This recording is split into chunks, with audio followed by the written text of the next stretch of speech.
Hello दोस्तों, welcome to commerce station learn with confidence. My name is Aman. दोस्तों, आज हम लोग अपने बेचू बीकॉम एंट्रेंस और एमकॉम एंट्रेंस के लिए एक इम्पॉर्टेंट टॉपिक है जिसको डिस्कस करेंगे। दोस्तों, इनकम टैक्स।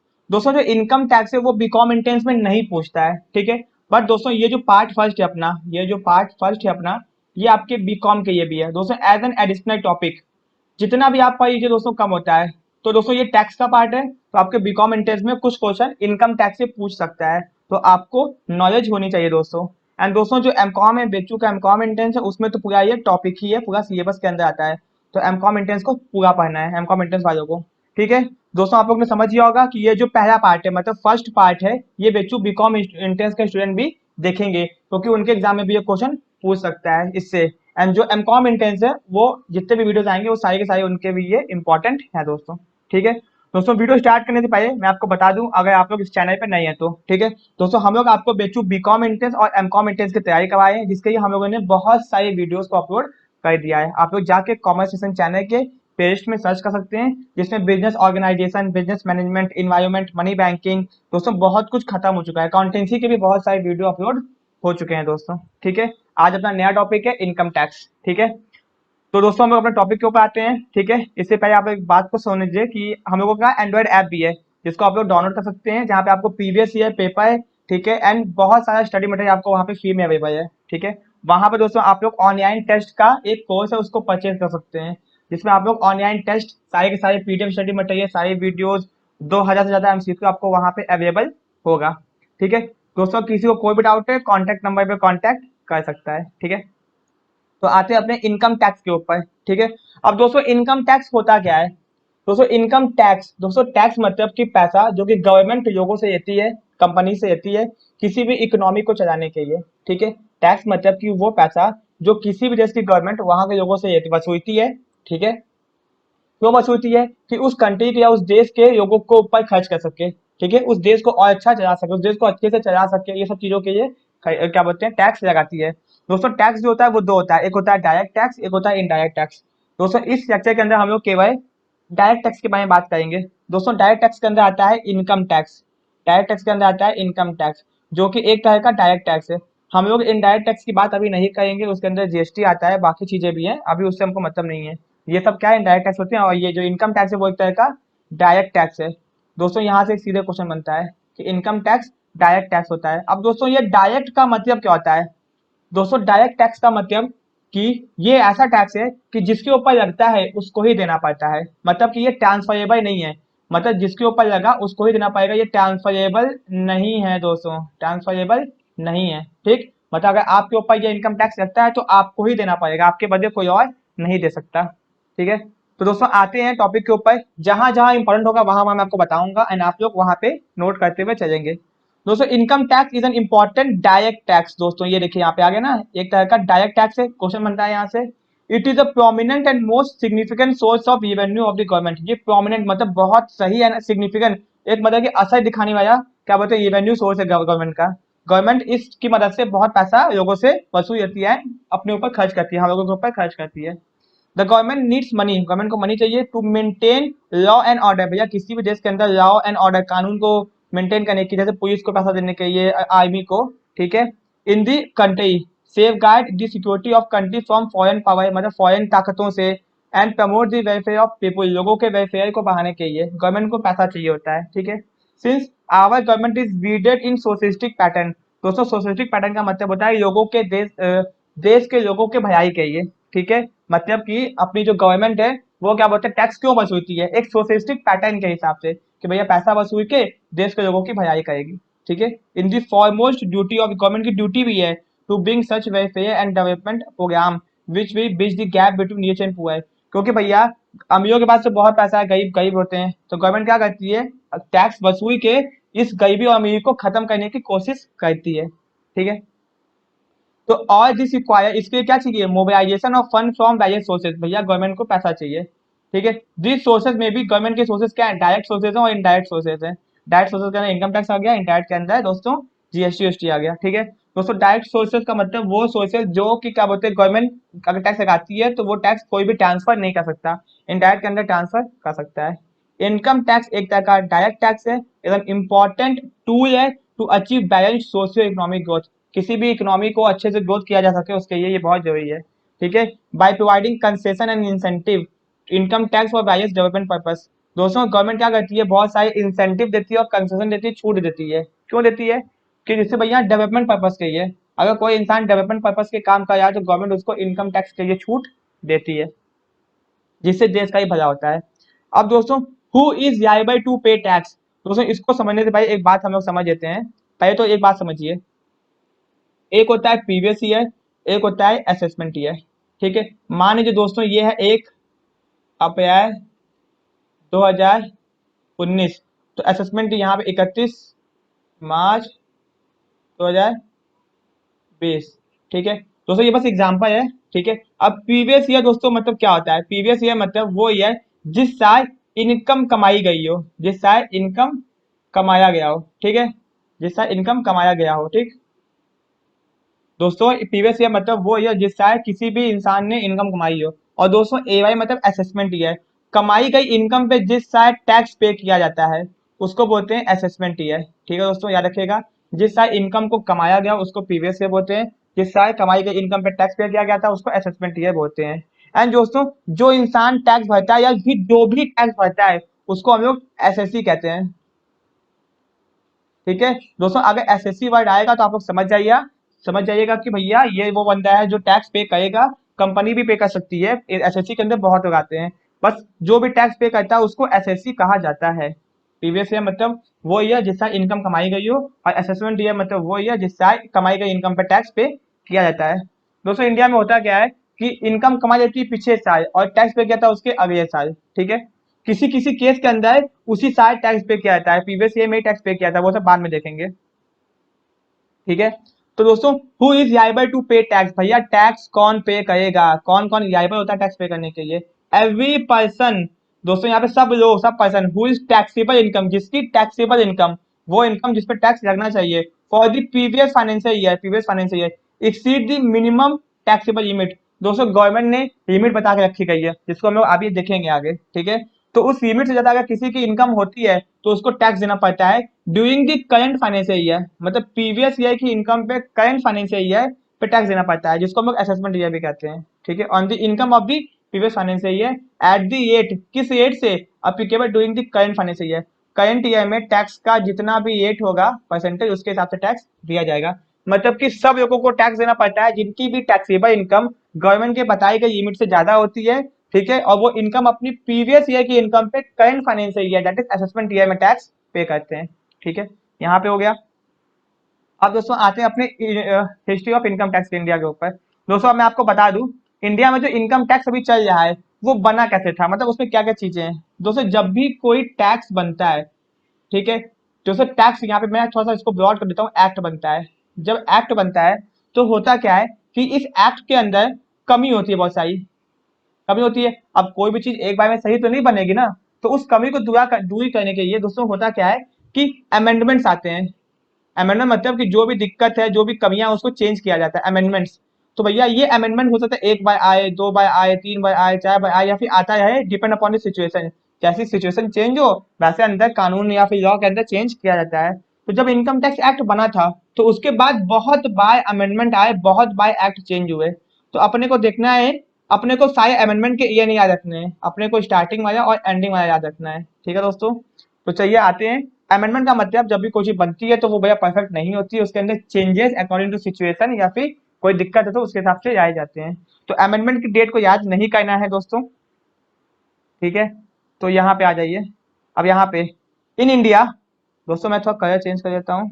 ठीक है, in India this tax was introduce by first time in 1860। दोस्तों इसको याद करिएगा, सबसे पहले इनकम टैक्स इंडिया में 1860 में बाई सर जेम्स वेसन ने इंट्रोड्यूस किया था। ठीक है, इन ऑर्डर टू, भैया क्यों किया था कि उनको लॉस हो गया था उस समय by the government on account of mutiny in 1857। दोस्तों ये आपको याद करने की जरूरत नहीं है, बस ये याद रखिए कि इंडिया में इनकम टैक्स सबसे पहले 1860 में इंट्रोड्यूस किया गया था बाई सर जेम्स वेसन ने, कोई दिक्कत नहीं। उसके बाद दोस्तों ये आपको याद नहीं करना है, बस मैं बता रहा हूं क्योंकि आपको नॉलेज होनी चाहिए। 1886 के अंदर एक सेपरेट इनकम टैक्स एक्ट पास किया गया। This act remain force up to 1970। दोस्तों इसको याद नहीं करना है, ठीक है।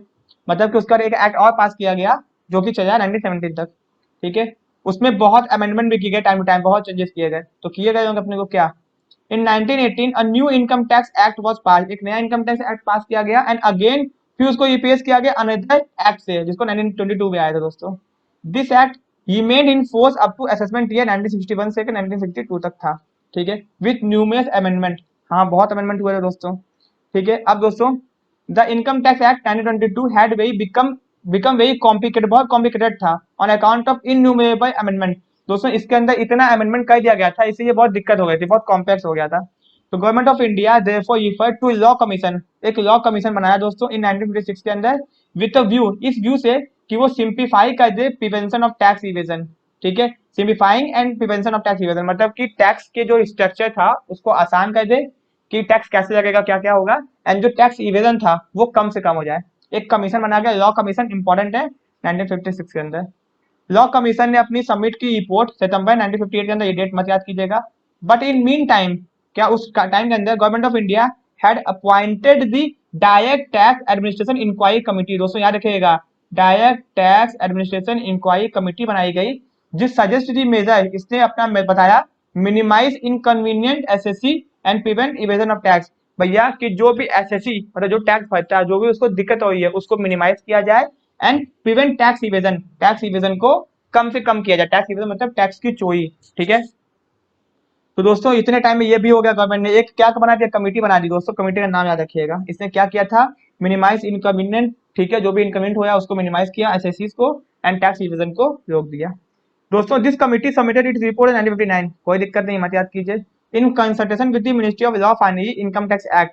दोस्तों इस कमिटी के तहत ही इनकम टैक्स एक्ट 1961 एक्ट पास किया गया, ठीक है दोस्तों, ये इंपॉर्टेंट है।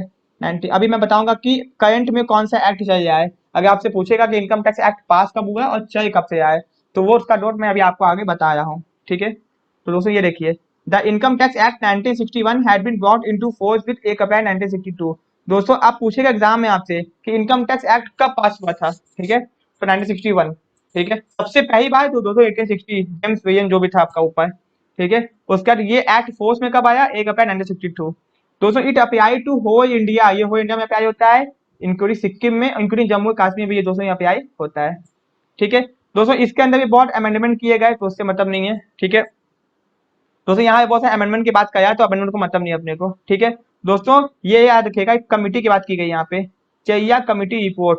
तो दोस्तों ये बात याद रखिएगा, ये कमिटी किससे रिलेटेड है, टैक्स से रिलेटेड है, सीधे सीधे दोस्तों ये कमिटी किससे रिलेटेड है दोस्तों, टैक्स से रिलेटेड है, ठीक है।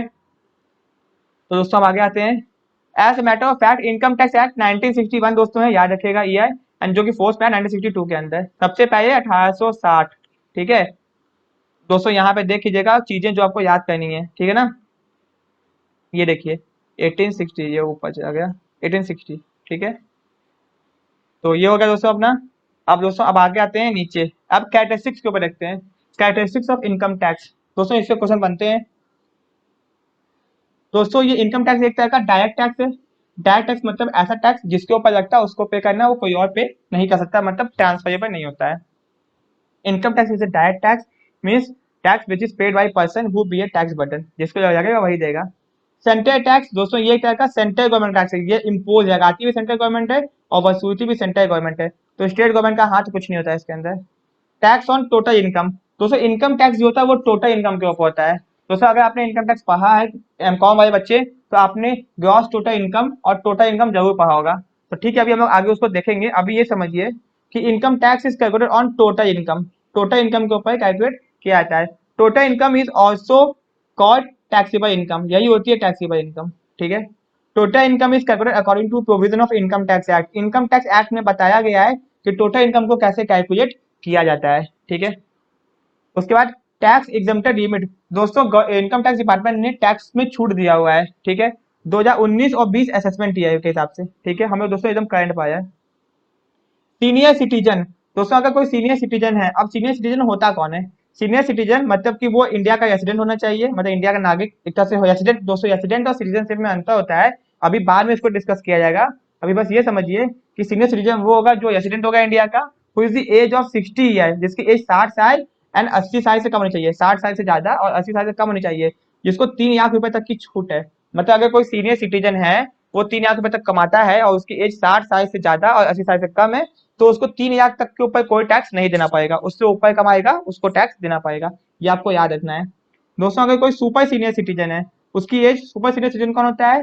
रेसिडेंट इन इंडिया, जिसकी एज 80 साल से ज्यादा होती है दोस्तों, उसको 5 लाख तक की छूट दी गई है। दोस्तों अदर, जैसे कि इंडिविजुअल हो गया, HUF, Hindu undivided family association of person, body of individual, इनको 2.5 लाख तक की एग्जाम्पशन लिमिट है। फर्म, कंपनी, जो कि बॉडी को कोई भी एग्जाम्पशन लिमिट नहीं दी गई है। ठीक है। अब दोस्तों प्रोग्रेसिव टैक्स रेट, दोस्तों जो इनकम टैक्स होता है वो प्रोग्रेसिव है। प्रोग्रेसिव का मतलब दोस्तों कि जैसे जैसे इनकम बढ़ेगी वैसे वैसे टैक्स ज्यादा लगेगा। ठीक है। तो दोस्तों अमीरों से ज्यादा टैक्स वसूला जाता है, इसीलिए tax is not impose at the same rate on total income, same rate से नहीं लगता है। ठीक है। इंडिविजुअल, दोस्तों याद रखिएगा, HUF, AOP, BOI, इन सब के ऊपर सेम रेट से टैक्स इज नॉट इम्पोज, देखिए नॉट इम्पोज यहाँ पे लिखा हुआ, not impose at the same rate on the total income of the HUF, AOP और BOI। AOP मतलब एसोसिएशन ऑफ पर्सन, BOI मतलब बॉडी ऑफ इंडिविजुअल। ठीक है। बॉडी ऑफ इंडिविजुअल मतलब 3 4 5 6 लोगों का ग्रुप। ठीक है। Tax rate is increase with increase in income, दोस्तों टैक्स रेट बढ़ेगा अगर इनकम बढ़ेगी। दोस्तों यहाँ पे एक इंपॉर्टेंट क्वेश्चन, इनकम टैक्स में मिनिमम टैक्स रेट का कितना परसेंटेज है? 5%। एग्जाम में पूछा गया क्वेश्चन है। उसका मैक्सिमम टैक्स रेट कितना परसेंट है? 30%। तो दोस्तों मैं यहाँ से आपसे एक क्वेश्चन पूछता हूँ कि जीएसटी के अंदर मिनिमम टैक्स रेट का परसेंटेज कितना है और मैक्सिमम टैक्स रेट का परसेंटेज कितना है दोस्तों? ठीक है। तो आप लोग इसको कमेंट करके बताइएगा। दोस्तों इनकम टैक्स के हिसाब से दोस्तों मिनिमम 5 है और मैक्सिमम 30% है। ठीक है। दोस्तों फर्म्स एंड कंपनी जो होती है, income tax I rate of 30%, उनको 30% से टैक्स देना पड़ता है। दोस्तों याद रखिएगा, फर्म्स एंड कंपनीज को 30% से टैक्स देना पड़ता है, बाकी को भैया जैसा जैसा इनकम बढ़ेगा वैसा टैक्स बढ़ेगा। अब दोस्तों सरचार्ज क्या होता है? सरचार्ज, दोस्तों मैं यहाँ पे आपको एग्जांपल दे रहा हूँ एक, ये एग्जांपल है। ठीक है। मान लीजिए किसी इंसान की इनकम 1 लाख रुपए है। एग्जांपल दोस्तों मैं आप एग्जाम्पशन मीट पे नहीं जाऊंगा, मैं एग्जांपल देके बता रहा हूँ कि भाई 1 2 3 4 5 अपना 1 लाख रुपए हो गया। अब मान लीजिए इसको एग्जांपल के तौर पे 5% टैक्स देना है, तो भैया 5,000 पे इसका टैक्स आ गया। ठीक है। अब दोस्तों इस 5,000 के ऊपर भी सरचार्ज देना पड़ता है। ठीक है। जो टैक्स के ऊपर हम लोग देते हैं ना उसको बोलते हैं सरचार्ज। ठीक है। अब मान लीजिए देखिए यहाँ पे क्या दिया हुआ है, इसको पढ़ देते हैं पूरा साहब। Surcharge is impose on the amount of income tax, income tax के ऊपर सरचार्ज को लगाया जाता है। ठीक है। दोस्तों सरचार्ज किसके लिए कितना कितना है, भाई इसको देख लेते हैं। अगर इंडिविजुअल है, HUF है, AOP है, BOI है, तो 10%। अगर उसकी income exceed 50 lakh but does not exceed 1 crore, अगर उसकी इनकम 50 लाख से ज्यादा और 1 करोड़ से कम है तो 10%। अगर दोस्तों उसकी इनकम क्या बोलते हैं, यहाँ पे देख लीजिएगा, 15% पे लगेगा सरचार्ज अगर उसकी इनकम 1 करोड़ से ज्यादा है तो। ठीक है। इनकम टैक्स के ऊपर जो लगता है उसको सरचार्ज कहते हैं। अगर फर्म है तो 12% if total income exceed 1 crore. ठीक है। अगर डोमेस्टिक कंपनी है, मतलब वो कंपनी जो इंडिया की है, 7% if total income exceed 1 crore but does not exceed 10 crore. 12% if total income exceed 10 crore. ठीक है। हो गया दोस्तों, यहाँ पे आप लोगों ने सरचार्ज को भी देख लिया। टैक्स के ऊपर जो टैक्स लगता है उसको सरचार्ज कहते हैं। दोस्तों education and health cess, health and education cess और SSC are liable to pay health and education cess with 4% of the total of the income tax including surcharge। दोस्तों ये क्या है इसको भी समझ लीजिए। मान लीजिए दोस्तों ये जो आपका था ना, यहाँ पे 5,000 था, फिर इसके ऊपर सरचार्ज, मान लीजिए कि 2,000 पे सरचार्ज आ गया। ठीक है। अब दोस्तों 5,000 प्लस 2,000, 7,000 के ऊपर 4% और का लगेगा, हेल्थ एंड एजुकेशन सेस। ठीक है। दोस्तों इनकम टैक्स और सरचार्ज को जोड़ने के बाद जो आता है उसके ऊपर लगता है आपका क्या, हेल्थ एंड एजुकेशन सेस। दोस्तों ये सेस क्या होता है, टैक्स और सरचार्ज के ऊपर लगता है। ठीक है। गवर्नमेंट जो है हेल्थ इंफ्रास्ट्रक्चर को सुधारने के लिए, एजुकेशन को सुधारने के लिए टैक्स के ऊपर टैक्स वसूलती है। ठीक है। अब दोस्तों यहाँ पे आपसे एक क्वेश्चन, यूपी गवर्नमेंट ने किसी एनिमल के ये सेस लगाया था। ठीक है। अब वो कौन सा एनिमल था एंड वो सेस क्या था दोस्तों, आप लोग बताइएगा। दोस्तों यूपी गवर्नमेंट ने क्या बोलते हैं, यूपी में क्या बोलते हैं, एक सेस लगाया था। दोस्तों उस सेस का नाम क्या है? ठीक है। आप लोग कमेंट करके बताइएगा जरूर से। ठीक है। अब दोस्तों देखिए, हेल्थ एंड एजुकेशन सेस 4% है, इसको याद रखिएगा। Tax burden, tax burden is impose at the progressive rate, मतलब इनकम इंडिविजुअल एंड HUF के ऊपर। Rich person bear more tax, मतलब ज्यादा लोग ज्यादा टैक्स देंगे, ज्यादा पैसा कमाने वाले ज्यादा टैक्स देंगे। दोस्तों administration, tax is impose and recovered by income tax department. Central government मत टिक कर दीजिएगा। ठीक है। Income tax department works under the control of central board of direct tax. Income tax department CBDT के अंदर काम करता है। ठीक है दोस्तों, याद रखिएगा सीबीडीटी का full form central board of direct taxes. ठीक है, ओके। अब दोस्तों ये यहाँ पे हो ही गया, इसमें कुछ खास नहीं दिया हुआ है, जिसमें कुछ पढ़ने की जरूरत नहीं है दोस्तों। अपना इनकम टैक्स का फर्स्ट लेक्चर कंप्लीट हो गया, इससे एक दो क्वेश्चन आपके बनते हैं। ठीक है, आप लोग इसको देख लीजिएगा, आपको बहुत बेनिफिट होगा दोस्तों। अगर आपको प्रॉपर बीकॉम एंट्रेंस या एमकॉम एंट्रेंस की तैयारी करनी है, वैसे तो हम लोगों ने सारी वीडियोस अपलोड कर दिए हैं, पर अगर आपको ऑनलाइन टेस्ट देके अपनी तैयारी को और अच्छा बनाना है, आपको सारे पीडीएफ नोट्स चाहिए दोस्तों। ठीक है, आपको सारी पीडीएफ नोट चाहिए, आपको इनकम टैक्स के साथ, जैसे ये सब इनकम टैक्स का नोट चाहिए, आपको ऑनलाइन टेस्ट देना है दोस्तों, आपको हर दिन क्विज में पार्टिसिपेट करना है हम लोग के व्हाट्सएप ग्रुप के अंदर। ठीक है, तो इन सबको करने के लिए आप लोगों को हम लोगों का ऐप डाउनलोड करना पड़ेगा, जिसका लिंक डिस्क्रिप्शन में दिया गया है। वहां पे आपको बहुत सारे फ्री स्टडी मटेरियल तो मिलेंगे, साथ में प्रीमियम कोर्स दिखाई देगा, जिसको आप लोग ज्वाइन करके आप लोग क्या कहते हैं, अपनी तैयारी को बूस्टअप कर सकते हैं। जिसकी प्राइस दोस्तों 1000 रुपीज थी, पर इस समय 50% ऑफ चाहिए है, तो 500 रुपीज है दोस्तों। एंड आपको इसको ज्वाइन करके बहुत बेनिफिट होगा। ठीक है, इसके अंदर आपको बहुत सारी फैसिलिटी मिलेगी दोस्तों। किसी को कोई भी डाउट है, कॉन्टेक्ट नंबर पे कॉन्टेक्ट कर सकता है। मैं एक बार आपको फिर से बता रहा हूँ दोस्तों, आपको 10+ ऑनलाइन टेस्ट सीरीज, मतलब 10 से ज्यादा बार आप लोग बीकॉम एंट्रेंस और एमकॉम एंट्रेंस में ऑनलाइन टेस्ट देंगे दोस्तों। ऑनलाइन टेस्ट का मतलब आपके फोन में, आपके कंप्यूटर में दोस्तों टेस्ट होगा, एकदम ऑनलाइन जैसे बेचू बीकॉम का होता है। प्रॉपर 15 के 150 से 150 क्वेश्चन, 11 के 11 सेक्शन, एमकॉम के उसमें पूरे सेक्शन आएंगे। ठीक है, 10+ मतलब 10 से ज्यादा बार। 2000 आपको एमसीक्यू मिलेंगे पीडीएफ में विथ आंसर्स प्रैक्टिस करने के लिए। एंड जितना भी आपका कोर्स है, सबके पीडीएफ नोट्स आपके ऐप के अंदर। आपको कोई भी किताब कॉपी कुछ भी बाहर से खरीदने की जरूरत नहीं है दोस्तों। ठीक है, आपकी सारी तैयारी हम लोग कंप्लीट करवा देंगे। ठीक है, तो दोस्तों वीडियो पसंद आया तो वीडियो को लाइक, चैनल को सब्सक्राइब जरूर कीजिएगा। एंड एक बार कॉमर्स सेशन की पेज को जाके चेक कर लीजिए, वहां पे आपको बहुत सारे यूजफुल वीडियो मिल जाएंगे। ठीक है दोस्तों, मिलते हैं अपने नेक्स्ट वीडियो में। Thank you so much.